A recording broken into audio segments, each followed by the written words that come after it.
and the McLaren 570S is very much the coming car in the GT4 series around the world. And Luke Brahms will be taking over from the man who's going to start from pole position, Duncan Houseman.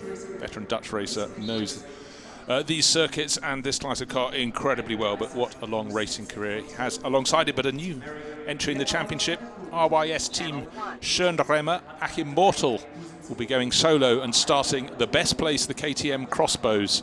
There you can see the distinctive canopy that rises up to let the drivers in. Very boxy looking cars, but incredibly purposeful. Is this track suited to them? Oh, clearly, if he was second fastest. And there is the view up the side of the car. You can see the climb, in fact that's up the side of the Ecris M4, the climb up to turn one. Starting third on the grid is Ricardo van der Ende. He'll hand over to Max Cobalt. That's a very strong pairing indeed. In fact, they're the championship leaders by 16 points over a Ginetta crew that's not here, so every chance that they could almost double their championship lead, because they're 31 points clear of the Academy Aston Martin crew of Will Moore and Matt Nicol-Jones. That's car number 62. It's some way further back down the starting grid on row 7, so very much a chance for the Ecris BMW crew to gain position in the championship, stretch their advantage. 15 seconds until we're going to go off behind the safety car for the formation lap. 31 cars, the field grows and grows. This was as large as the largest grid in GT4 European Series last year, but don't forget for 2017 it's split. There's the Northern Cup and the Southern Cup, and we've had up as many as 30 cars in that when they kicked off in France earlier this year. Some teams doing both series, but GT4, the baby brother or sister, if you will, of GT3 racing, and it's growing and growing, and the Ford Mustang is nearly ready to come and play. A bit more of homologation for that, and the Chevrolet Camaros will be out again soon, so plenty for more manufacturer variety will be on offer through the championship. There's the lone Nissan 370Z. You can see it down midfield, wonderful low camera angle. And here is the grid. Duncan Houseman will be starting from pole position in the Las Maras Racing McLaren. Achim Mortel will run alone, Team Schönremmer KTM. Ricardo van der Ende will hand over to Max Cobalt in the Ecris M4. Then Andy Merrick will hand over to Stephen Patrick. That's the second of the McLarens. Fifth place on the grid is Mads Siljehaug in another KTM, alongside another KTM with Reinhard Koffler, who'll be starting sixth. But you look down the order, more McLarens, Nissans, Porsche Caymans, many of, and quite a long way down, row 7, 14th place overall, Academy Aston Martin. But Maserati's down towards the tail of the field. You can see Romy Dalla Antonio and Paolo Meloni starting 22nd and 24th, so plenty for them to do. But we go on to the final page, and we've got the lone Sin car in the field. That's Edouard Anton. Normally shares with his sister Bianca, but she's not here this weekend, so he'll drive solo. And again, more Porsche Caymans down towards the back. And Manuela Gostner, who races on her own, she will start from the penultimate position on the grid. But the orange flanks of the McLaren 570S on pole position, Duncan Houseman will hand over to Luke Brahms. And Duncan normally does the lion's share of their driving stint. There's, of course, a pit window, and he stays in as late as he can. And then Luke Brahms, father of the championship organiser Max Brahms, will take over for the second and final stint. Will the car be handed to him in the lead of the race? Well, time will tell. Achim Mortel will do what he can to put his KTM into the lead of the race, but certainly you'd have to say the strongest driver pairing is the one starting third. They're the championship leaders. Ricardo van der Ende will lead off. Max Cobalt will take the second stint. And they've been very effective in the championship so far this year. But you know what? They haven't won a race. Pair of thirds at Misano in the two races there. One, the night race, and then the day race. And then a pair of second places on the Brands Hatch Grand Prix circuit. What can Achim Mortel do from the outside of the front row? Of course, he doesn't hand over to anyone. He has to stay a fixed time in the pits before getting going again. And certainly at Misano, we saw the Bullet Racing McLaren with Andy Merrick, which will be starting fourth, really go for it in the opening laps of the race. Then he handed over to the driver he's bringing on, Stephen Patrick. But really do look on this opening lap for that second McLaren to start getting in on the action. We'll see the respective performances of the car. The McLarens are very, very nimble indeed. Drivers really do love driving this new McLaren, the 570S. So 31 cars coming out of that final corner and lining up to look at the gantry. The 5 lights are on. Some of the middle order need to get a move on a bit to get into position, but the lights have gone off. And who's getting a fantastic start from Ricardo van der Ende? You can see the BMW jink out, but the pole man has done it and done it right. He will lead into the opening corner, and Andy Merrick has not gained a position from fourth. In fact, he's in danger of losing one, and he clashes with one of the KTMs behind. It was side on though, so hopefully no damage as a spinner. One of the Auto Orlando Porsches looks like it's got a puncture and a broken wheel rim, so you feel he was assaulted rather than doing the assaulting himself, and that's unfortunately for Dario Cerati. That is his race run, but here comes a challenge for second place. Or is that third? And a position is going to be lost as 14 dives up the inside and hits Andy Merrick. So suddenly it's Reinhard Kuffler getting position, and all of this is to the benefit of the race leader. Oh dearie me. So the number 10 McLaren's gone for a bit of a hit. That's Finlay Hutchison, the Scottish racer. And don't see that. I think he's on the exit as they rise out of... oh, good to see Finlay's out of the car, but that's coming out of turn one and then on the rise up the hill towards Remus, and that is a big old hit. So the safety car, I'm sure, yes, the safety car has been deployed, but that's not a 570S McLaren anymore. It's rather less than that, but you can see, let's have a look. It's down in the pack in about 10th position. Oh. Well, I don't know if he was hit by the Nissan behind, but the outcome was the car snapping to driver's right and going off the circuit. That's a very fast point on the track and coming to a halt, not that far from, well, some distance from the camera position, but zoomed in, and you can see quite a few panels bent. Having a look again. Well, he was on the outside, and I think he's trying to come across a bit, but three abreast as the track is approaching a curve, and the drivers were trying to position their cars. A little bit of contact at a very fast point on the circuit. That was a scary moment for Finlay Hutchison, but good to see him out of the car. But that McLaren, I don't think, will live to fight another day this weekend. Another replay of the start. You can see it was very well off the start line by Duncan Houseman. Andy Merrick in the background lost a bit of ground in the second McLaren. One of the KTMs out over the curb. Down behind, not too bad now. Who hit the Porsche? Well, it's one of the Porsche Caymans hitting one of the Porsche 911s. And for Dario Cerati in 75, you can see his wheel rim is already broken. In fact, another few cars did incredibly well. A bit of contact on the exit. The Sin taking a blow on the outside from the car that ended up alongside poor Dario Cerati. Dario's still sitting there, but the saddest sight is that number 10 McLaren from Equipe Verschure. That was due to be taken over by Hungarian racer Shaban Moore, but he won't be. Now this is the Cayman that got a clout as it exited turn one, which is number 111. That's Ravzan Umbarescu. He was the one the spinning car came across onto, so it wasn't his fault, I don't think. So very frustrating for the 111 Romanian racer. It's bad enough if you have an accident of your own making, but if you end up just being caught in someone else's, we still can't really win. I'm not looking to apportion blame for this. I think it was three cars trying to find position coming up the hill. Just look down, it's a battle for about 10th place, just behind, in fact, almost four cars. Very liveried, I think it was car number 69. Peter Turting got pushed rather sideways. Managed to hold it together and kept going, but a big hit there for Finlay Hutchison. They pretty well up at Remus. How ironic, isn't it? They behave well at the corner where you expect the most action, but the one where you don't expect any action is that fast left-hand kink as they rise up the hill, accelerating up through the gears. And that's where the hit came. So for Dario Cerati, let's hope that it's just bodywork damage and wheel rim damage. We know on the other side that he's got a flat driver's left rear wheel and a broken front right wheel rim. That's on the other side of the car. Rescue crews have worked very hard indeed this afternoon. What's more galling, the track conditions are absolutely perfect for all these runners. A 50-minute race for them to really get to grips with the Red Bull Ring. But another 50-minute race tomorrow morning, and for some of these teams that timing might be too soon because it's a race that is due to start at 11 o'clock.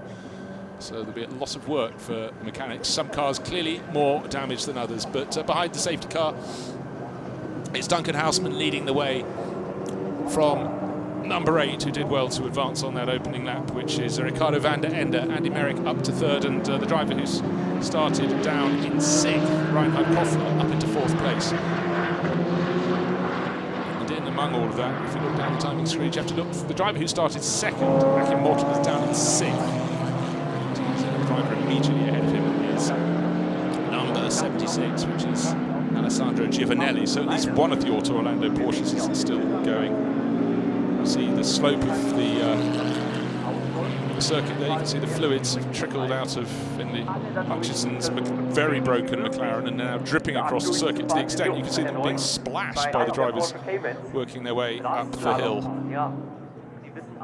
So there's no oil among them, because when the safety car releases the field, they're going to be absolutely flat out through that left-hand kick. To get a flatbed truck to it to take it away, and maybe a bit of cement dust will need to go down.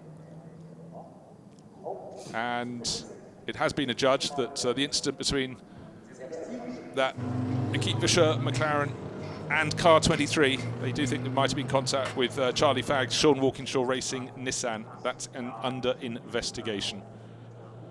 Very sad sight. These McLaren 570Ss sort of released onto the championship this year, and in assorted GT championships around the world, proving very competitive indeed in GT4 form. Well, as shown by the fact they're running first and third in this race, and certainly Finley Hutchison could have expected to get up and challenge them. He started 10th in number 10, but clearly will not be going any further.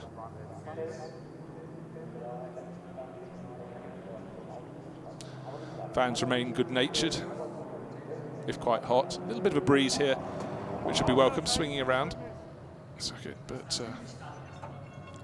for the McLaren's parts department, I'm afraid there's going to be, well, they'll be probably quite pleased they get some orders, but they'd rather it wasn't for a situation like this. So you keep for sure McLaren to be winched out of the way, but obviously there will be quite a few bits falling off it after that high-speed contact coming up the hill.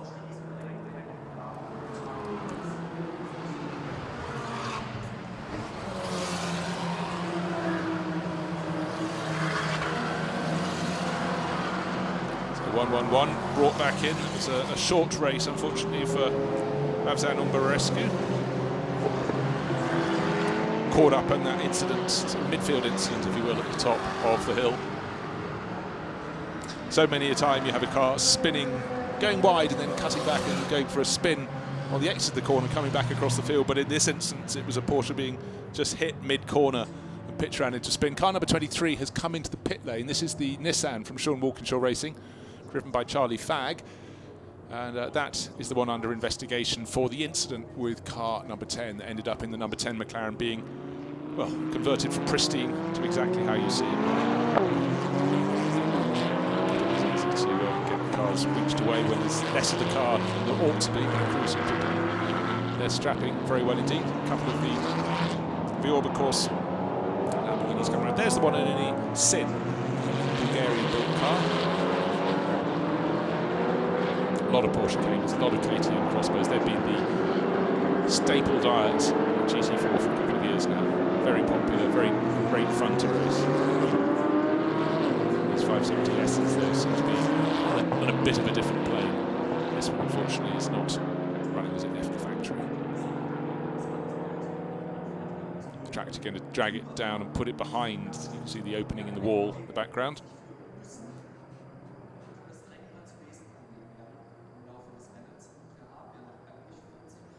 Trying to get the balance right when the car isn't exactly how it's meant to be. You know, bits have fallen off, so the balance is not as it might be. But still, the safety car leading the field around.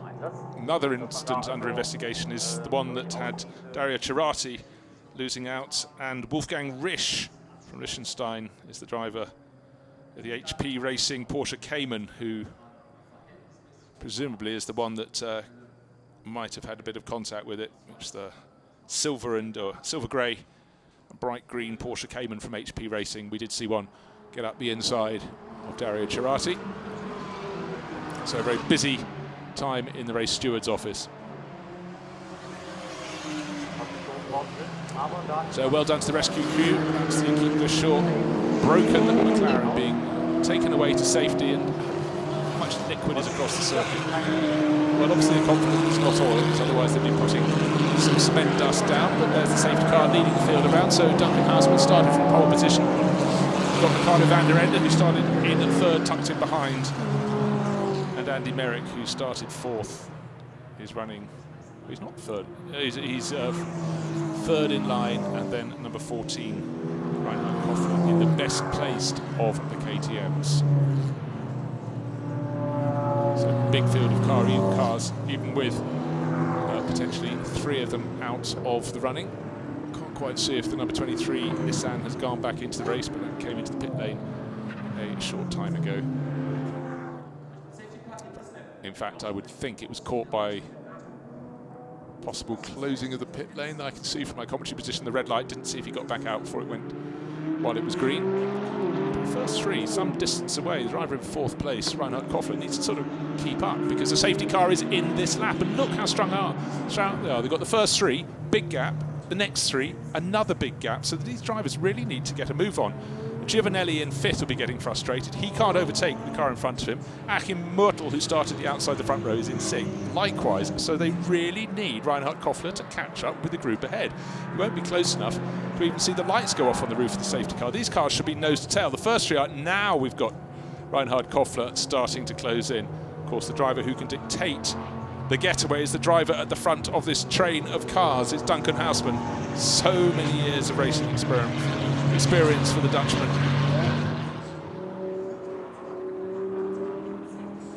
Duncan minding his own business, and just he's going to convince the others he's not going for it. Wait. Mortal's coming into the pit. Sorry, that's Reinhard Koffler diving into the pit lane from fourth place. Pit window not open, so I don't know what he's doing there, but it's a gift to everybody else behind. So the first three power past my commentary position up the hill, and it's McLaren, BMW, McLaren, or is it a bit of contact between second and third? So a little bit of front strake off the front left-hand corner of Andy Merrick's McLaren. That won't help his behaviour when he hands it over to Stephen Patrick. And now we've got Alessandro Giovanelli really getting close in the Porsche in fourth place. But for Duncan Houseman, it's looking very tidy. He will lead into Remus. It looks as though Ricardo van der Ende has covered the inside. Giovanelli going up the inside, and was the contact there with McLaren? Certainly the Porsche bounced over the curbs and went high. He thought it was worth a move. Well, I think it probably was worth a bit of a gamble there, but he's got away with it. So Alessandro Giovanelli holding on in fourth place, but for how much longer will Ricardo van der Ende hold on in third place? But he's importantly on the inside line. Left is braking very late into Rauch. Will be overtaken on the exit. Up the inside will go the McLaren, but then again the track for the moment it's arcing to the right. The McLaren has gone into second place. Can he pull back across over the nose of the BMW? Well, of course, van der Ende won't let him do so, but the move is now done for Andy Merrick. Just enough pace, just enough acceleration for the McLaren driver up into second position. So it's McLaren's first with Duncan Houseman, second place Andy Merrick, third place now Ricardo van der Ende. But don't forget, van der Ende is handing over to Max Cobalt. Very well balanced driver pairing. A lot of the others will be handing over to the gentleman driver in the mix, where the pace will necessarily drop away. And certainly that will be the case. Duncan Houseman will have to build up as big a lead as he can before handing over to Luke Brahms, and likewise Stephen Patrick will be taking over from Andy Merrick. There is a gap, of course. Hopefully over the course of the season, as these drivers are brought on, the gap will come down. But the pro drivers really have got to make hay while the sun shines, if you will. They've got to try and pull out as big a gap as they possibly can. There's the Street Art Racing Lamborghini, Aston Martin coming up the inside. On the outside was Matt Nicol-Jones. I don't think Matt had anything to do with that, but 3 into 2 didn't work, and the driver who lost out third in the championship, 24, has gone off as well. He was in the middle. That was Emil Westman. And let's have a look. The Aston Martin turns across as though the others weren't there, actually, to an extent. Maybe they were both. I think what happened is that number 7 came up the inside and left his braking very late, and if anything, that might have lured Emil Westman in the 24 KTM to brake later than planned anyhow. I think they both took their eye off the ball, and the person who looked out was the driver who turned across, Matt Nicol-Jones. But he should have sort of known they were there, but they were both braking incredibly late. We saw the Aston Martin firing up onto two wheels and being spun round. You sort of feel he was at least half innocent in that. Let's have a look. They both brake late. I really think Westman was trying to respond to the Aston Martin coming up the inside, which is Jerome Domain, the Street Art Racing version. You can see the damage in the side. You can of poor Matt Nicol-Jones there for Academy Motorsport, and that is being reversed away. So third in the championship will not be getting points this afternoon. So, gosh, action aplenty. 62 and 24. Incident now under investigation. Well, we'll see what the stewards make of that one. 62, of course, was Matt Nicol-Jones. And car number 14, this is Reinhard Koffler. This is the one that I thought was diving for the pit window before it was open. Dived in on the restart from fourth place overall. Now they can't seem to get the bodywork off to attend to what the potential problem is. There's 24, Emil Vestman, his entry, RYS Team Hollinger. So suddenly not so good for either the driver there, who's just walking off in disgust, Matt Nicol-Jones in the 62 Academy Motorsport, Aston Martin. But now, first and second, nothing to it, and Andy Merrick seems to have the pace up the hill. And certainly Duncan Houseman didn't make it difficult for him, pulled out of the way. And now what Andy Merrick is going to have to do, if he's going to really, really hope for outright victory this afternoon, is pull out as much of a gap as he can. And I think Duncan Houseman might just sit on his tail and go with him. But it's a very positive manoeuvre there from Andy Merrick. And Ricardo van der Ende in the Ecris M4 BMW in the background, seeing if he can hang on to them. But if these two don't fight, if they work together, they should be able to pull away from the BMW. Let's have a look. Very nearly, Andy Merrick very nearly caught the back of Duncan Houseman. Duncan taking quite a wide line into the corner, but look at the little extra kink up the inside. That was a brave manoeuvre, but it did take a bit of help from Duncan Houseman not just to turn in. And we've seen the perils of turning in when a car's coming up the inside. Ooh, half a lap ago when the Academy Aston Martin went for that body-damaging spin at the first corner. But Merrick not only got up the inside, was allowed the space, but look, he didn't even run over the curbs on the exit. So very, very good move from the British racer up the inside of the Dutchman. There is that number 7, or 007 Aston Martin, if you will, and Jerome de May climbing out. So he's got a bit of front damage. No surprise there after the contact with Emil Westman's KTM, which came across and clattered the 62 Aston Martin. Here are our first three. Andy Merrick leading from Duncan Houseman, Ricardo van der Ende, Alessandro Giovanelli. 5th place, Achim Mortel, who started second, and Pavel Lefterov in the 1112 Porsche Cayman from our Envision STS. He'll hand over to Jean-Louis Jasper, but he's up into 6th position. And Peter Turting had quite an exciting race. A couple of the Maseratis down towards the tail of the field. They do sound fantastic, though, those Aston Martins with the Maseratis. So that's car 71 and car number 71 in the hands at the moment of Paolo Miloni. 77, Romy Dalla Antonio tucked in behind. So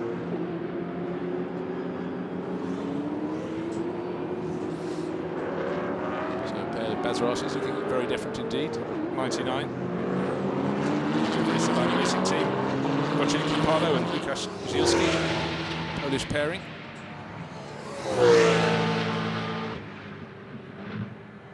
They unfortunately started to start either of the races at Misano, but they came back to come out racing. Missed out Brands Hatch, but now they're back, so it's good to have them back in the Northern Cup of the GT4 European Series.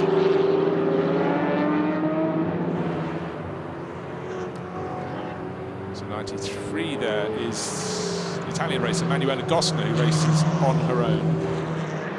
Polish Maserati tucked in behind her. And then Benjamin Mazatis and his KTM up the rear of theirs as well. And then finally, car number 44, Naomi Schiff, South African racer. She's sharing with Marilyn Niederhauser. See what they can do. They've had a couple of seasons, second season together. The writer Young Stars has brought so many young drivers up with these KTM crossbows, but these two young drivers, they won't mind me saying, they're not young drivers anymore. Stephen Merrick going great guns. Of course, he's driven, as has Duncan Houseman, all around the world. In the sunshine in Austria, but Duncan Houseman not letting him get away, and there's we've got a bit of action in the battle for 5th place. Achim Mortel just managing for now to hold off Pavel Lefterov, but the KTM crossbow coming under big pressure indeed from the Porsche Cayman racer. There they are. Mortel ahead of 112. So distracted. A bit of distraction there, I think, for Mortel, who got very twitchy on the way into the Pirelli curves, but managed to keep it under control. Peter Turting closing in behind them, and then Mads Silja. KTMs wherever you look in this race. Toes by another KTM driver, Cedric Freiberghaus. Up out of the first Alpine corner, 3 KTMs in a row. So that's it, Cedric Freiberghaus, Pilz in the background, Gottfried Pilz.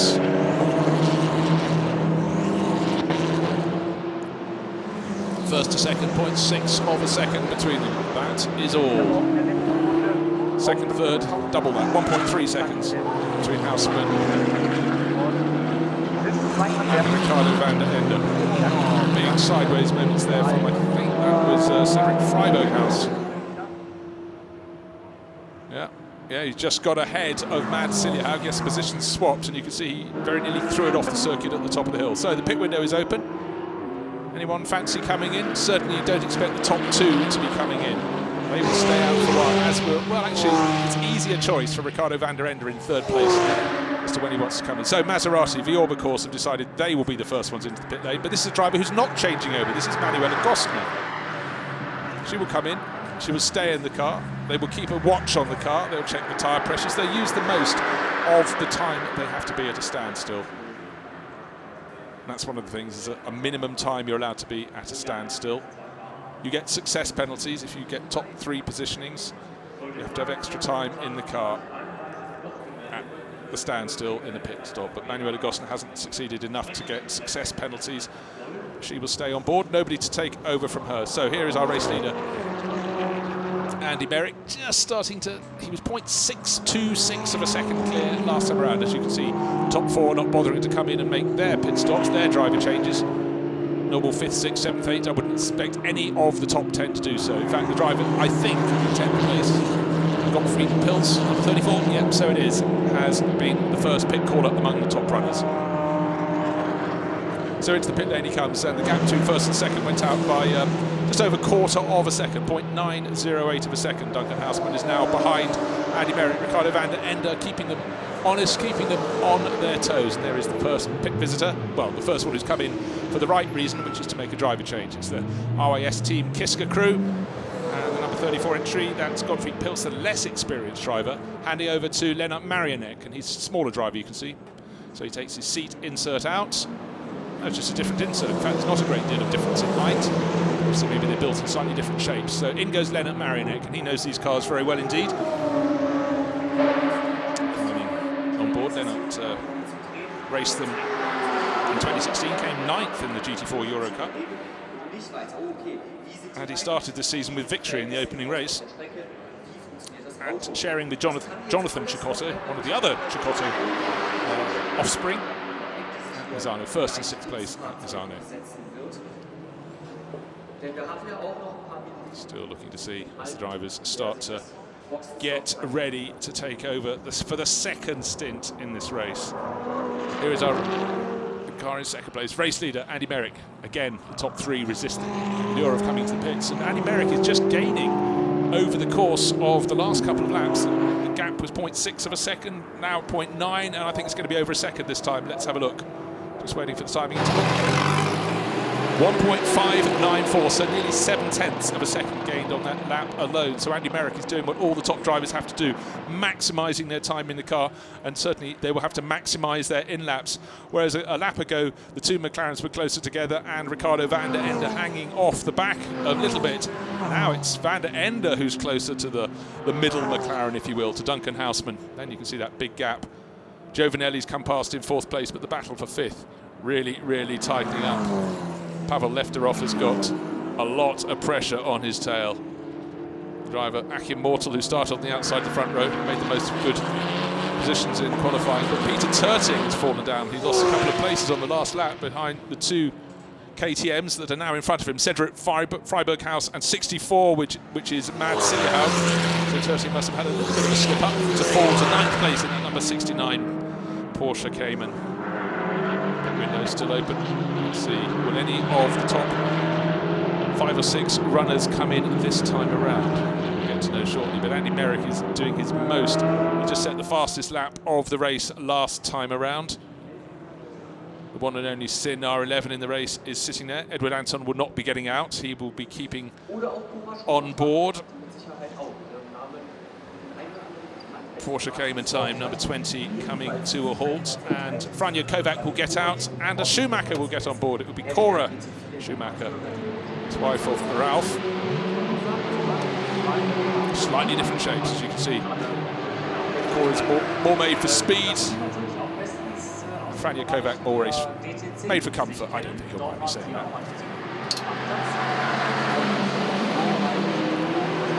Franja's been a great supporter of endurance racing over the years in the 24 series.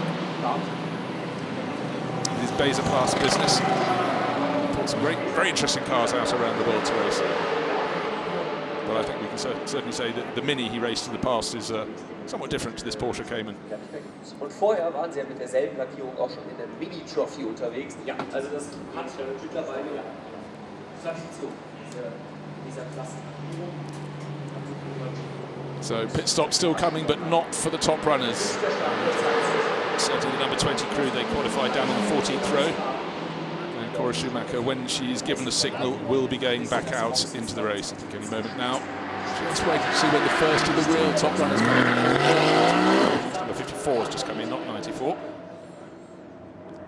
54 is Benjamin Mazatis. We'll hand over to Arnie Hofmeister.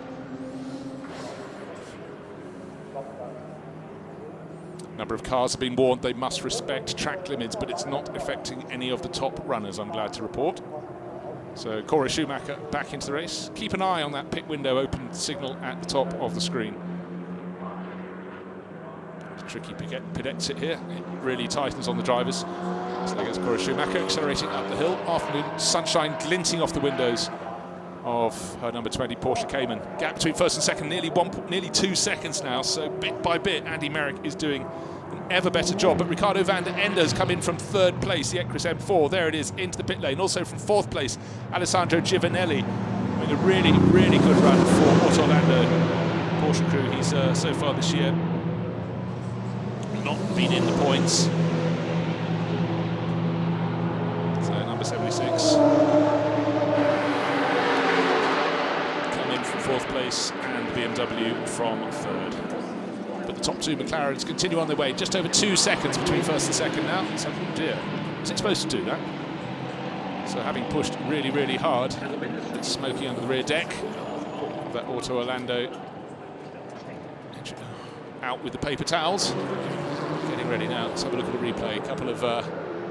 that's what happens when you get very close to the car behind. You get the car ahead. Attack from behind. A bit of bodywork damage there. 112 Porsche, which is in fifth place now, with those pit stoppers ahead of him. Pavel Lefterov having a little bodywork tussling there with Achim Mortel. Started on the front row, outside of the front row in his case here, gradually dropped back, but of course Mortel will not be having to hand over to a driver who won't have a feel for the car, because he's not handing over to anyone. Achim Mortel will be driving solo. Pit window still open, and in comes the race leader. Andy Merrick had a lead of 2.063 seconds last time around over Duncan Houseman. Will Duncan follow him in? Yes, he will. And you know what? Duncan has gained considerably just coming into the pits. That is the face of experience. He halved that gap, if not more than that, by braking as late as he could before the white line, getting very close indeed. He now goes past and parks 2 pit garages, 1.5 pit garages in front of Andy Merrick. So he will be handing over to the tall figure in the dark overalls, Luke Brahms. Very quick out of the car there from Duncan Houseman, just looking now to see if Stephen Patrick has been as fleet getting into the car. But don't forget, the cars have to be at a standstill for a fixed period of time, bar success penalty, which adds more time. I shan't go into that right now. Just going to see which of those McLarens gets that gullwing down. Well, no, it's not gullwing, it's a hinge door down the sooner. There is the car that came in from second place. Luke Brahms taking over at the wheel. There is the one that Stephen Patrick is being strapped in. Andy Merrick's done his job. Brakes smoking away. Well, not surprising. They will work very hard indeed. Oh, here's a little thing. When they crossed the timing beam, the gap went down from 2.063 seconds to 1.15. So we'll call it a second gain by Duncan Houseman on the way into the pit lane. When that pit board goes up, the increasingly smoking number 33 McLaren will be back into the fray, and let's see if the number 9 McLaren will get away the sooner. It shouldn't, but the 33 has to swing round the number 9. There's about a car and a half lengths distance between them. The mechanics doing all they can to try and get some cooler air. Now the 33 gets underway. How soon will the 9 get rolling? Does the 9 have success penalty? I'm not sure he has. He's lost all the time that was gained by Duncan on the way in. I know we're talking fractions of a second, but where will that BMW be? The Ecris BMW M4, which was handed over to Max Cobalt. Just trying to see what roared past me. So no order change between the cars that were first and second. And there is Max Cobalt on the outside. He will be able to go up into second place because he'll be accelerating out of the first corner. before Luke Brahms can really get the power down on his McLaren. So leading the race, Stephen Patrick, 20 minutes remaining precisely until they might consider bringing out the checkered flag. Now, Stephen Patrick is short on experience. He's gaining all the time, but can he keep that Bullet Racing McLaren in the lead of the field? There is the number 9 in third place, and between them, between Luke Brahms and Stephen Patrick, is the very quick indeed Max Cobold, and you have to feel it. Ecris BMW M4 not in the lead at the moment, has got every chance because Patrick being quite cautious. He goes through Rauch for the first time. Sort of feel he is the hunted, might be leading the race for the Bullet Racing McLaren crew. And by Dave Price, veteran of many decades in motor racing, all around the world. The Orbicals very busy always with their crews running these gorgeous-looking McLarens. Maserati, sorry, I've just been looking at the McLarens. There's the other Maserati from a different team. That's the Cellite Racing team. 2 Polish races. So what you don't want to do is chorus Schumacher. We saw her come out of the pits. Now she needs to just keep her line, and Stephen Patrick must choose this moment to pounce because Stephen, he should have the speed to go past her. Up the start-finish straight. Let's see what the gap is. There is our race leader. Because everybody is pitted, just waiting for the timing screen to readjust. Slightly thrown by Paolo Meloni. He listens to the leader, but his pit garage is past the midpoint in the pit lane. Now Cora Schumacher trying to fight back to Stephen Patrick, but in the background here comes Max Cobold. He will make shorter work, one would feel, going around the Porsche Cayman. Let's see, was it a very cautious exit? Dear me, well that's Stephen Patrick cutting the first corner. That's why Cora Schumacher got in so tight. He cut the first corner, lost the balance on the exit, somehow managed to hold it. Well said. Then he hit a bit of debris. Let's hope that doesn't come into play later. Hope there's no puncture for Stephen Patrick. That was unfortunate. He'd saved the moment, was getting back on the track, then he hit a bit of bodywork, a bit of debris or something. Getting the pit window is now closed. So there's our race leader. There's Cora Schumacher in the Porsche Cayman. She's not in the mix. She is a lap down, but Max Cobold up the inside. Trying to, but Cora is still staying in front through the Pirelli curve. And now, as they go down the hill, no, she's still running in the middle of the track, and Max Cobold would rather like her to run to the outside of the track, and this is giving breathing space back to Stephen Patrick. Cora is holding that middle line again. She's very tidy, very clean. Not making any concessions for a driver. There should be wave flags because she will be a lap down. There should be wave blue flags. And now Max Cobold is through, so the Dutch racer now has a clear line of sight to the drivers who's leading. Stephen Patrick in the 33 McLaren, chased by Max Cobold in the number 8 Ecris BMW M4. And then Luke Brahms. Where is Luke? Just looking in the shot. He's just gone through. There you can see the orange flanks just under the starting gantry on his McLaren in third place. He will be the next driver to pick off Cora Schumacher in the number 20 Porsche Cayman. Gap between first and second, 1.8 seconds that time around, and then another 2.5 seconds back to Luke Brahms. So top 3 plus Cora Schumacher coming up the hill past the point where we lost the third of the McLarens in the race on the opening lap, where poor Finlay Hutchison was a passenger, and that's under investigation. Ooh. Speeding in the pit lane, you always get someone who gets it wrong. Car number 77, that's Romy Dall'Antonio. Well, he came in 77 Maserati, handed over to Giuseppe Fascicolo. So either it was Dall'Antonio on the way in or Fascicolo on the way out. So they're serving their drive-through penalty.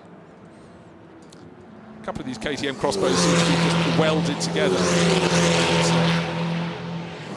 94 and 74 and 34s in the mix as well at the moment, which should be down at Marionette. So he took over from Godfrey Pilz. Do expect 34 to be on a charge, because Marionette, don't forget, won the first of the 4 races we've had so far this season. His is the KTM crossbow with the white flashes up its wings.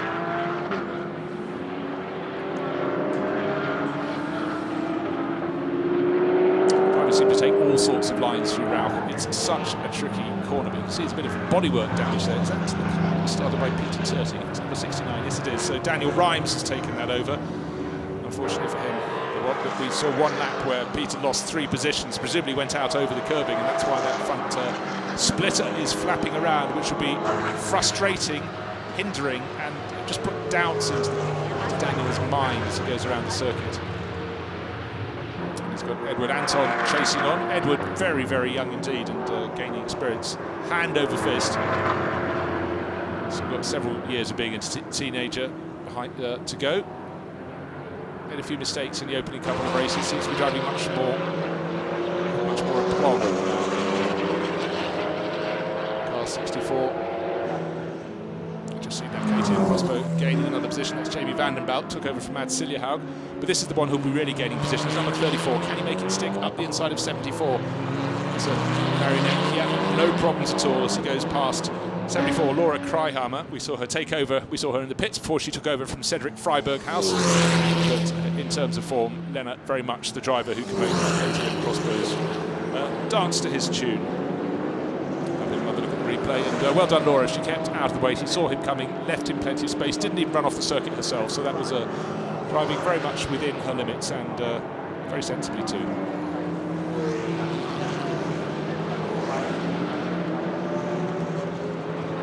All the drivers in the KTM crossbows have seen two of their number from last year being promoted to the Blancpain GT Series racing in a Lamborghini Gallardo run by the Reiter team. Caitlin Wood, one of the two drivers in that. And Marco Hennis de Cangas, the Finnish racer, joining the Aussie racer as they step up. It's a big step, but the Reiter Young Stars scheme allows them to do it. Now this battle for first and second, well the gap came down from 1.8 to rather like half of that, 1.3 second on one lap alone. So it's down to 428 of a second, but we know it's going to be less than that. Here comes Max Cobold up the hill through the kink. Stephen Patrick still leading the race as he comes up the hill. So he's got the line covered. He made that one mistake when he came out, his first flying lap out of the pits, and he clouted the curb on the inside at the first corner on the crest of the hill, went wide, then he had a moment, caught the slide, and then clipped a bit of bodywork. Doesn't seem to have led to any deflation of tyres, which is great. Can't see any damage on the front of the car, but now he's under increasing pressure. Downhill entry, and he's got that a little bit wrong. In fact, really rather wrong at Rauch curve. Somehow gets it back together again, just didn't quite have the confidence to carry the speed, or as much speed as he wanted into the corner. Possibly came off the power a little bit, and that's allowed Max Cobold to get in behind. But the important thing for Patrick, trying to do all he can to took over the car from the lead of the race. Andy Merrick handed car to him in the lead, and now he's just getting slightly flustered here. Max Cobold is tucked in behind. Max is quicker in the XSM4, but if he can stay in the middle of the circuit, there's no reason why Stephen Patrick cannot stay ahead for a while. But I suggest he's gone too tight to the inside of the corner. We're going to see, well, around the out, he's coming into the pits. Well, you know what? Maybe he has got a slowly deflating tyre. We saw that bodywork problem. Oh, no, he's coming in because they left their pit stop just a fraction too early. A 1 second stop and go penalty. Oh, dearie me. He was fighting hard. I thought maybe he was just in trouble because he had a slightly deflating tyre. So he's got to stop. 1 second at a standstill. Off we go again. Oh, how far down the order is that going to drop? Racing McLaren. Really starting to look quite good for a podium, which would be an amazing result for Patrick and Andy Merrick, but now they're going to have to fight their way even to get, I don't know, maybe they'll come out in about 6th place. Let's wait and see. So all behind step up. So Luke Brahms now into 2nd place, 3rd to 2nd, and car number 94, best of the KTM crossbows, Akim Mortal running solo, now up into 3rd place. Lennart Marionek to 4th, the last of Marionek. 71 running rather slowly up the hill. Handful of Maseratis from the Orba course. That should be Massimiliano Trisoldi at this stage in the race. Took over from Paolo Meloni. So what position did that drop number 33 down to? Tail end of the top 10, I think. Can't see any visible problems for Trisoldi. Bodywork damage, can't see a deflating tyre. Certainly limping slowly around the circuit. And car number 71, sorry, coming outside the pit stop window, that's this one. Being done for 6 second stop and go penalty. Oh, the flapping bodywork has proved too much for Daniel Rhymes. So he's gone for a spin, whether it was coincidence, cause or effect. Let's have a little look into Rauch, but into the gravel. And Rauch, he fought to get into that, turn it into that downhill right-hander. Just a bit too much momentum. You can't see the bodywork damage here. It's the bottom splitter just under the grille, but the real damage is the fact the car is beached in the gravel. So very frustrating for Daniel Rhymes, the racer from the Czech Republic. His car beached, and that will have it tumbling down the order outside the top 10. So, leading the race, Max Kobold in the Ekris M4. There it is. Lights ablaze, but no one to flash them at. Down into the corner where the Porsche just went off. Then quite a gap back to Luke Brahms, looking for the orange flanked grey McLaren. Waved yellow flags, clearly because that car very close to the edge of the racing line. So Luke Brahms goes through absolutely fine. He's got a gap of about 7 seconds, just over 7 seconds, back to Achim Mortal in the 94. There is Mortal in the background of the shot. That is the 99 Maserati that's limping in on its own. Oh, that's also the stop and go penalty for coming in outside the pit stop window. They came in too soon. They got a 6-second stop and go. They got 34 seconds. So when you're given a penalty, I don't know why you'd limp in slowly to the pits. Because we've got a safety car. Okay, so that is precisely why, just before the signal came on the screen. So for Max Kobold, that will annul his 7.2 second advantage because he had almost clear track. There may be one lapped runner between himself and Luke Brahms, but there's the SC flag and the waved yellow SC board and the waved yellow flags. Clock ticking down. We've only got 8 and a bit minutes remaining in this race. I don't think it should take too long to remove the 69 Porsche, but it was in. Now see those runners being flagged past because the safety car has yet to pick up the race leader. Surely you've got to have a flag bed ready to go in, and a flag bed is tow tractor to get that car. But it's a deep gravel bed it's got to pull it through, which will eat up a fair bit of time before Daniel Rhymes can be, and his car can be retrieved from there. We've got some people in the pits at the moment. That's 99 coming to serve its 34-second stop and go penalty in the pits for pitting outside the pit stop window. Still waiting to see Max Kobold. There he is in the Ekris M4 coming around to tuck in behind the safety car. We'll have to wait a little longer for Luke Brahms to catch up with him, but this is the chance for the number 9 McLaren crew to close in again. They were losing ground to the number 8 BMW. Where's the next car in the line? Will it be the grey and orange Las Maras racing McLaren? Unless we're going to need a very long shot to catch him. He was 7.5 seconds behind last time on the start-finish line, now 9.7 behind. He should, under the safety car, be closing in, but now at least we have the safety car leading the leader of the race. Oh, quick work with the tractor. Good, maybe 5 minutes of time. See the front wheels locking as it's pulled through that deep gravel. They've done a very tidy job. Gets onto the access road in the background, but has to find a place. I don't know if they'll think it's far enough behind a deep gravel bed to be safe at the corner there, but now at least it's out the deep gravel. They may be able to manhandle it out through an entry or exit, depending which way you're going in that tyre wall there, up a Rauch curve. So it showed well in the hands of Peter Terting. Lost a little bit of ground in a battle of sort of 4th and 6th. Now, pleasingly, can be driven away. Won't get to go and score any points today. But returning to the race for Daniel Rhymes. So that's good. As long as that tractor is out of the way, we'll keep an eye on when the safety car... No, he's just going to pull off. They just said go down to that gap.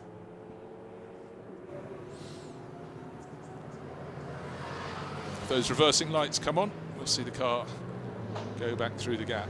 And now Luke Brahms, as we watch the 69 Porsche withdrawing from action, Luke Brahms has closed that 9-second gap. It was 7 seconds before the safety car came out, but now he's just a second behind. So we've got first and second, we'll be running nose to tail behind the safety car. Achim Mortal, who started third, fell to 6th, now back up to 3rd position. He'll be 3rd in line. Yes, he is.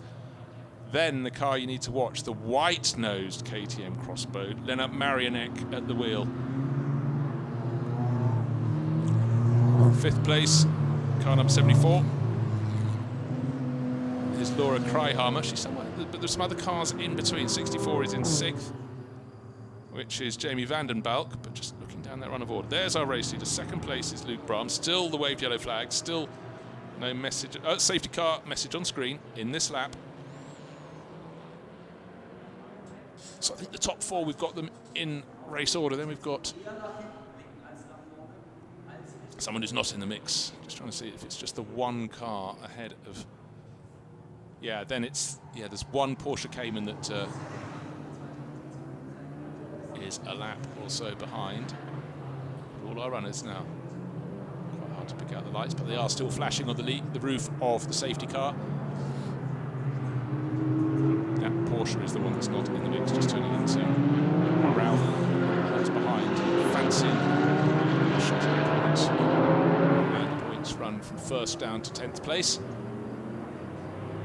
I really think the one I fancy, I expect Max Cobalt to do a good enough job to hold on to lead the race. Car number 20, it's Cora Schumacher's Porsche Cayman. She's a lap down. She's had quite a lot of action with all the front runners trying to work their way past them, but she's not helping those in 5th place and behind, because the safety car is in this lap. As you can see, the lights are off on its roof.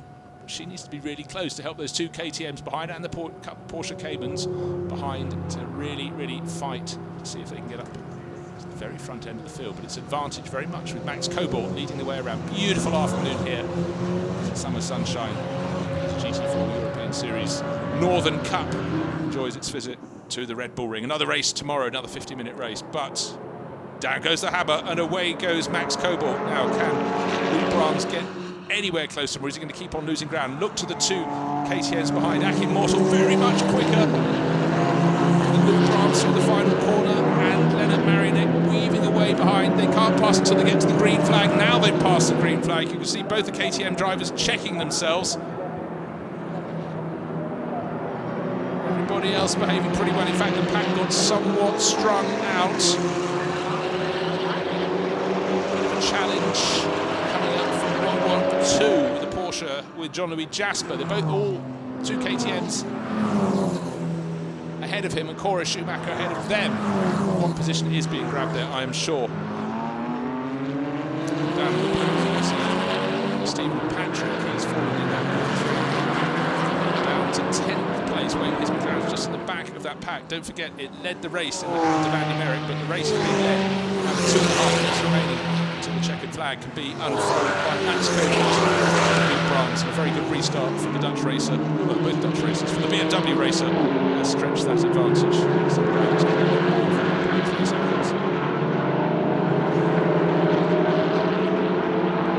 So really the final several minutes of this race. There is from 33 McLaren trying to get past Edward Anton in the sin. If it hadn't been for the drive-through penalty, that 1 second stop-and-go penalty for a pit stop infringement, they would still be in the mix, in the top 5. But for Stephen Patrick, it's a case of what might have been. But he's going to keep going to the end of this race. Back for second place race, because indeed you see Luke Brahms still hanging on in his McLaren, and likewise Morton is still hanging on to 3rd place. But the driver in the 3rd of those cars, the one with the white nose, Leonard Marionette, he hasn't got much time left to do it. Looks though it's race 1 for Max Cobalt. He's just got to keep out of trouble. Brahms, great speed up the start-finish straight. How good is he into the first corner? Very tightly indeed, doesn't go too wide. Develops the KTMs just don't have the straight line speed. Through the twisty bits, as we've seen at Misano and as we saw at Brands Hatch, this is where they come into their own. And now Akin Mortal, who hardly can see the car chasing behind it, so close. Can Marionette, he's going to have to go around the outside. Mortal isn't making it easy for him at all, but it looks so. Oh, very good indeed, very tidy from Mortal indeed. It just looked as though he'd lost the corner, but of course he had the line that's required. This is very much helping Luke Brahms. Luke may be able to take, he's probably got one more lap to come after this. Drop at the top, hasn't said final lap yet. I think there's still time to go on to that final lap. And certainly for Luke Brahms, he's rather hoping this is the final lap so he can hold on to 2nd place. But so the battling KTMs behind are delaying each other now. We're going to die from Stephen Patrick, trying to go up the inside of number 64. Will it work? Will it not? 64 being driven at the moment by Jamie Vandenbalk. Still the KTM ahead of the McLaren. But we know he's got speed. May have to try and do it out of the final corner. fast towards the start-finish line. He's in again through the sweeping bits. KTM so nimble around the twisty sections on the circuit. Yeah, I think we just have enough time to go onto the final lap. Through the penultimate corner, through the Rindt curve goes Max Cobalt, down the slope to that dipped final corner with a big bowl on the inside. He's sitting on a tiny advantage. No checkered flag being hung out for him. He's just started. There we go. Onto the final lap. There's the signal. Final lap should come to the top of your screen. Order has not changed behind. 2.4 seconds clear of Luke Brahms, but Brahms has that advantage of 3/4 of a second. It should be enough of a cushion to stay ahead of Achim Mortal and Lennart Marinek. They're fighting so hard over third position. But Max Cobalt, I said it was a well-balanced driving crew, and certainly proving to be that. And again, up the slope, we've got Mortal having to do everything he can. Last time we saw Marinek go to the outside. This time Marinek's taking a wider line, then he's going to try and cut back up the inside on the exit. But Mortal very tidy indeed. It looks like he's driving well enough to retain that final spot on the podium, but certainly won't be over until the final corner of this, the final lap. Car number 22 under investigation for doing something rather naughty, overtaking under the safety car. Well, they're not heading for an impact at the moment. They're sitting in 7th position, having just gained a position. Was that the one? No, it might be the lap before. It was done, and now bunching up behind. Place gained by Stephen Patrick. He's trying to gain a couple more, a couple of Porsche Caymans. Can they resist the charge of the... Well, he lost it for a second in our view. Number 33 McLaren. A case of what might have been, but what we are seeing is that Stephen Patrick really settling down to his driving now. Short on experience, but certainly gaining some form. No doubt being coached very, very well indeed by Andy Merrick, but no coaching required for Max Cobalt through the penultimate corner. That's the Rindt curve. Down one last time to the last corner, the Red Bull Mobile curver. And victory will go the way of the number 8 BMW crew. Just looking in the background, it's opened out again, very close. The order stayed the same behind 9, 94 and 34. So Marinek not able to profit. Any place changing behind. It should be number 74 next. So it is 112. No, we had a change. 22, 23. Lost 112. Lost about 4 positions on that final lap. So Patrick got up to 7th. Poor old John B. Jasper went from 6th to 9th on that final lap, and 10th place to Arnie Hofmeister. But victory to Ricardo Ender, van der Ende, who started the race, and Max Cobalt, who brought it home. Good, strong driver run there for the duo in the Chris M4 BMW. No wonder they're leading the championship, and their championship lead, clearly, having won the race, stretched yet further. So looking very good for the crew, but we're seeing flashes of speed from others, and maybe they can mount more of a challenge. 3.6 seconds, the gap between first and second. Luke Brahms will be delighted with that second place in the Las Maras Racing McLaren. And then Achim Mortal drove on his own for RYST Schönrehmer and finished in 3rd under huge pressure from Lennart Marinek, who took over from Gottfried Pilz. Noteworthy drives. Manuela Gosner came from 30th up to 12th. It's a very good run for her on her own in her Gran Turismo MC GT4 Maserati. Edward Anton kept it on the island to finish 11th. We saw Cora Schumacher, the first of the lap finishers. She got to see all the top runners. They fought their way past her, and she came home 19th. 21 finishers, so therefore we lost a handful, most notably Finlay Hutchinson on the opening lap, where he was the innocent party, one feels, in 3 cars trying to go through the kink on the climb from turn 1, and certainly his Equipe Verschoor McLaren. The damage looks great, but a lot of it might have been bodywork. Let's hope they can get the car rebuilt for the race tomorrow. Unfortunately for them, tomorrow morning at 11 o'clock, which reduces their time. But Achim Mortal just held on in the black KTM with the blue flashes under severe pressure from Lennart Marinek. Luke Brahms took over from Duncan Houseman, and the Dutch duo, 2nd place for them, Las Maras Racing, but victory, another Dutch crew. Ricardo van der Ende, Chris M4 BMW, and Max Cobalt, who brought it home for victory in race 5 of the GT4 European Series Northern Cup. And there is Ricardo van der Ende. The car was quick. He was quick into Parc Fermé beneath the podium. lurid helmet colour scheme there for Max Cobalt, and their championship lead has been extended. No wonder they're both so happy. And Ricardo clearly has been in Parc Ferme over several decades now. Quick on the track, quick into Parc Ferme. It's been a while, 20 years ago he finished third in the Benelux Formula 4 Championship, and has kept going from there. Duncan Houseman there to applaud. And I think Luke Brahms will be very, very pleased indeed with second place. Yeah. Well done, gentlemen. And in the background, a driver who has nobody to congratulate for sharing his drive, because Achim Mörtel drove all on his own to third place. In the KTM crossbar from our West team. Schöneremer to climb out under the unusual sort of crash structure there. Thumbs up. So plenty of variety. BMW, McLaren and the KTM crossbow. Top three finishes. He's already come out, he's already got his winner's cap. His top three finishes. Mortal just joined the championship this weekend. I'm just giving him a hug. Is Thomas Enger. Developed these KTM crossbows, and he's a driver. He might have been a Formula 1 driver, well he certainly was, but he's a driver who just doesn't mind getting his hands dirty. You see him just working around the clock at 24-hour races, just gets involved with everything. Crying on there, hugs all round. Her drive as well. Well done. Well done. Well done. So that's our True Racing team. Share their drive with Cedric Freiberghaus.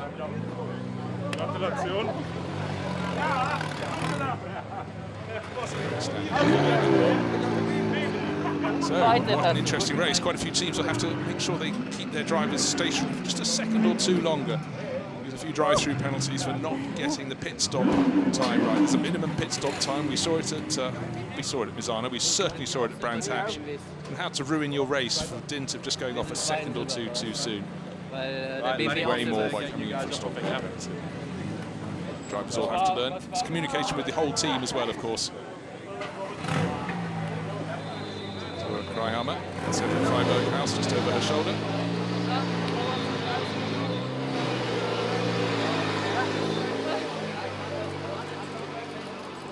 So they're very well in their class.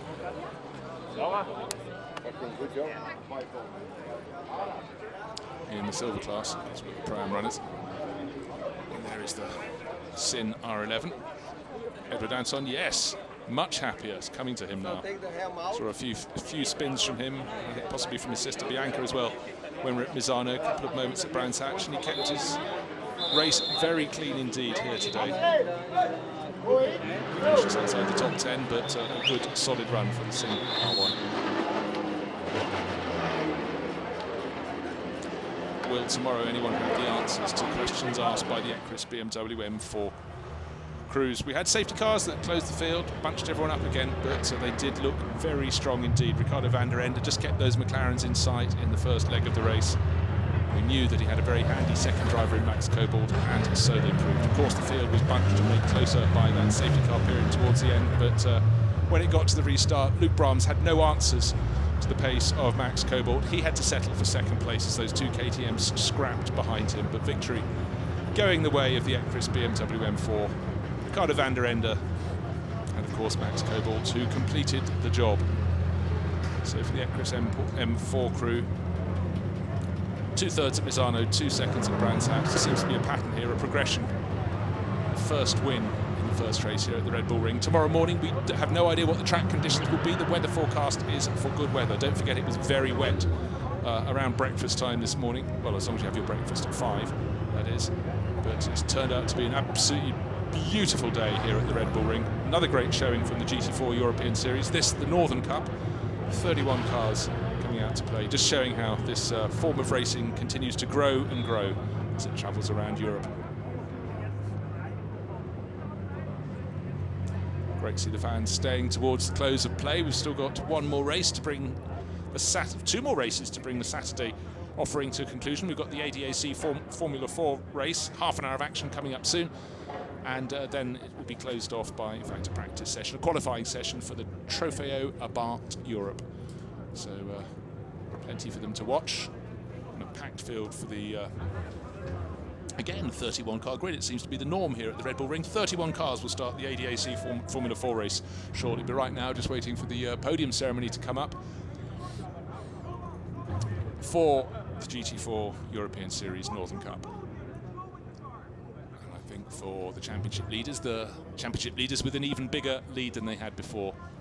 For Ricardo van der Ende and Max Cobalt, it will be job well done. For Stephen, Patrick and Andy Merrick, a case of what might have been. Patrick came under a lot of pressure, but unfortunately that wasn't what undid him. It was the fact they were 1 second too quick in their pit stop, and that led to a drive-through, well, not drive-through penalty, a stop and go, where they had to be stationary for that 1 second by which they transgressed. One of the other runners transgressed by not 1 second, 2 seconds, 3 seconds, but by 34 seconds. But they weren't a front runner, so they can't say it cost them victory, but they should all learn from those lessons. But certainly the McLarens look very handy indeed, those 570Ss.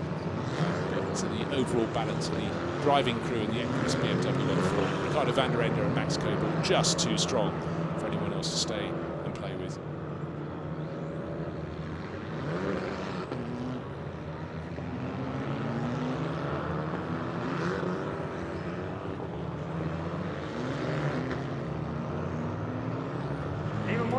So the drivers being assembled for the podium ceremony for the GT4 European Series, just starting to be called out at the podium, while already there's the podium waiting for them to climb aboard. The Formula 4 runners are waiting to go out. They're going out onto the circuit now because they're coming around for their race. So just a super well packed programme with really full grids here. And I've thoroughly enjoyed looking at all of them. Looking for the stars of the future, most notably in the Formula 4 field, some great names of won ADVC's Junior Single Season Championship over the years. Nico Rosberg, Sebastian Vettel, and on it goes. But right now we're looking at the drivers coming out onto the podium.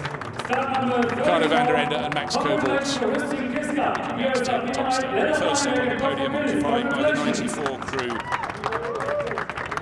It's the junior podium that's coming out. So some Friday House or a prime on the outside. It's the silver crew, so it's the Chris Dewar on the top step, Max Cobalt and Ricardo van der Ende.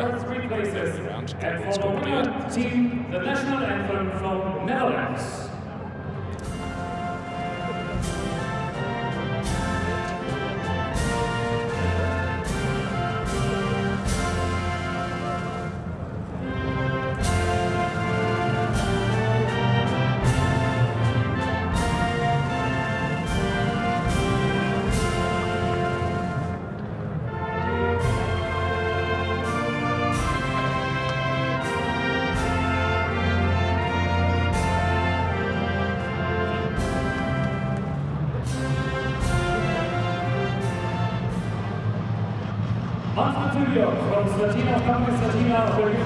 So the Dutch national anthem, strange that, bringing out, this is the silver podium. It's new this weekend. It's been introduced into the championship for silver driver pairings. The drivers at the front end of the pairings that are pro-am. For example, Andy Merrick and Stephen Patrick, the pro with the am and so on, but for the more balanced pairings, the drivers of an equal ranking. The silver thing. So we'll have 3 podiums here, because of the and the am to follow. Gottfried Pils, they're second, silvers. If you're going to win, you're going to be top in your class as well. And that's the case for Ricardo van der Ende and Max Cobalt on the top step. As I mentioned, is Laura Kreihamer. So just waiting for the trophies to be brought out to our overall winners and the winners of the silver pairings. Overall winners, Ricardo van der Ende and Max Cobalt. And also the team. And now we give it to the team manager. Congratulations, Equus Motorsports, Dick van Equus. All photos without busy time for the Master of Ceremonies, depending on which one he does next. If it's the Pro-Am, I think we might as well keep our race winners out on that top step. In fact, we could almost keep Leonard Marignac and Gottfried Pils, but they came 4th, not 3rd overall. So, there we go. Some of the drivers looking for fizz to spray, with 2 more classes to present. I think it's probably better not. There's also hier, Gott sei Dank, Lennart wurde noch eine Gottesdienst auch mit dabei. Now we will come to the second ceremony, and this is GT4 Pro Am. So the Silver Crews, just for reference, finished 1st, 4th and 5th First there. place, congratulations from Podium Racing and Race on the podium, Stephen Patrick and James Merrick.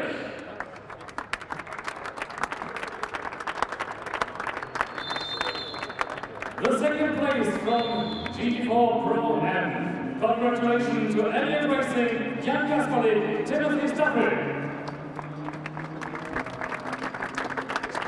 Crews out onto the podium, 22.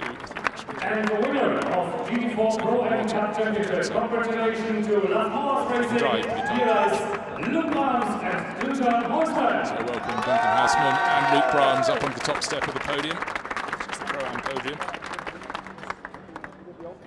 Here they are, the first 3 of the race, and we will now hear the national anthem from the winning team of the Netherlands. So it's waiting for the Dutch national anthem for the second time in this session.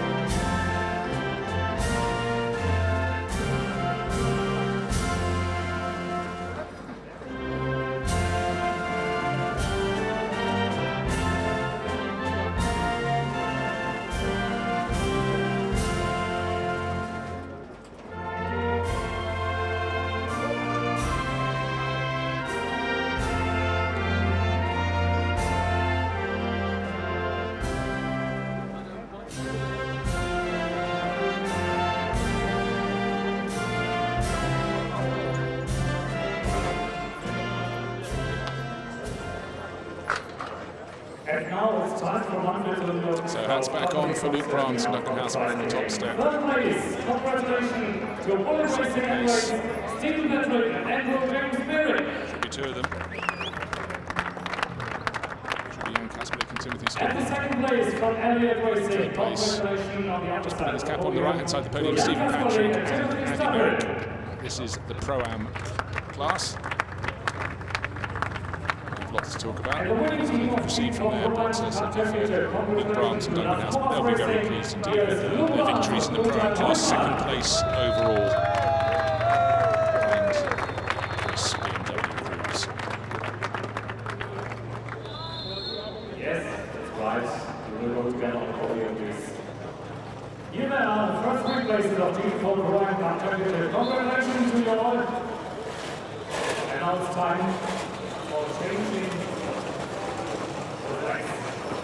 He's the third of the podium ceremonies for the GT4 European Series Northern Cup, which will be for the AM runners, and I can tell you he'll be on the top step of that because he finished third overall, joined the championship this weekend. Certainly the driver of the RYS team, Schönrehmer KTM Crossbow, Achim Mortel, will be delighted with his run because he came under huge pressure from Nenad Marionek, who probably is the signature driver in crossbows at the moment. Held him off for those final laps to the finish of the race, so really will deserve all the applause. So the grid being clear for the ADAC Formula 4 runners. 31 of them going out to play. Second place from this category of amateurs. Sofia Motorsport Finale. Congratulations to Edward Anton. Edward Anton finishing second in the AM class. And first place from Rus Team Schönrehmer Race Comp. By a long way, the victory class. Achim Mortel coming on to the top step.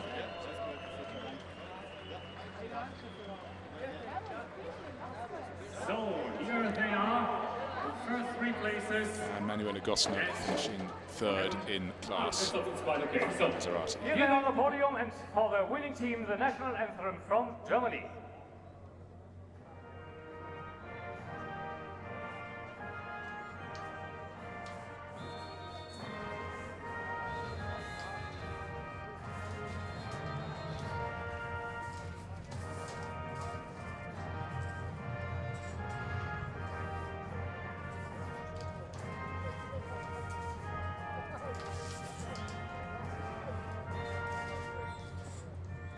So, Wort dürfen wir auch jetzt zur Pokalübergabe geben. The prize giving by Manfred Suljok. For the third place, congratulations, Scuderia Vilova Corse, and congratulations to Manuela Gostner.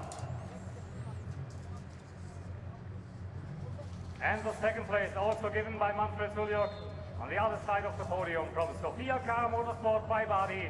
Congratulations to Eduard Anton.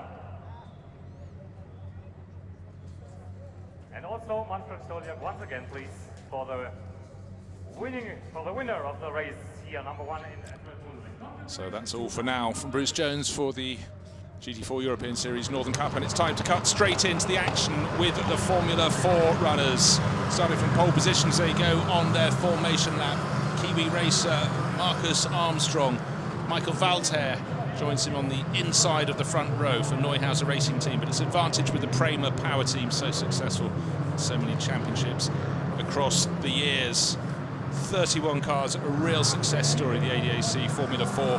Third season they've run with this sort of car, and it's really very strong indeed. The first of those championships won by Marvin Dietz in 2015. 2016, Aussie racer Joey Moore.